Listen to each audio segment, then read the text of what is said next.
Hey everyone and welcome back. So today in this video I'm going to be showing you how to get FiveM with GTA enhanced. So this is going to be a complete installation guide in 2026. So now if you do not know, they have official site called FiveM.net.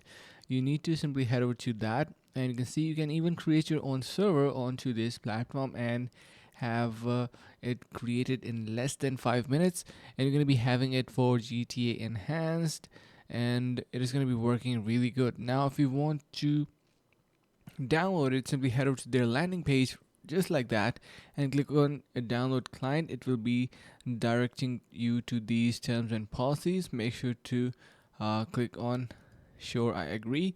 And now just wait for a couple of seconds. You can see it is now downloaded. So this is the easiest way to download FiveM from the official platform, and I hope this is going to be helping you guys out. Thank you so much for watching, and see you guys around in the next video.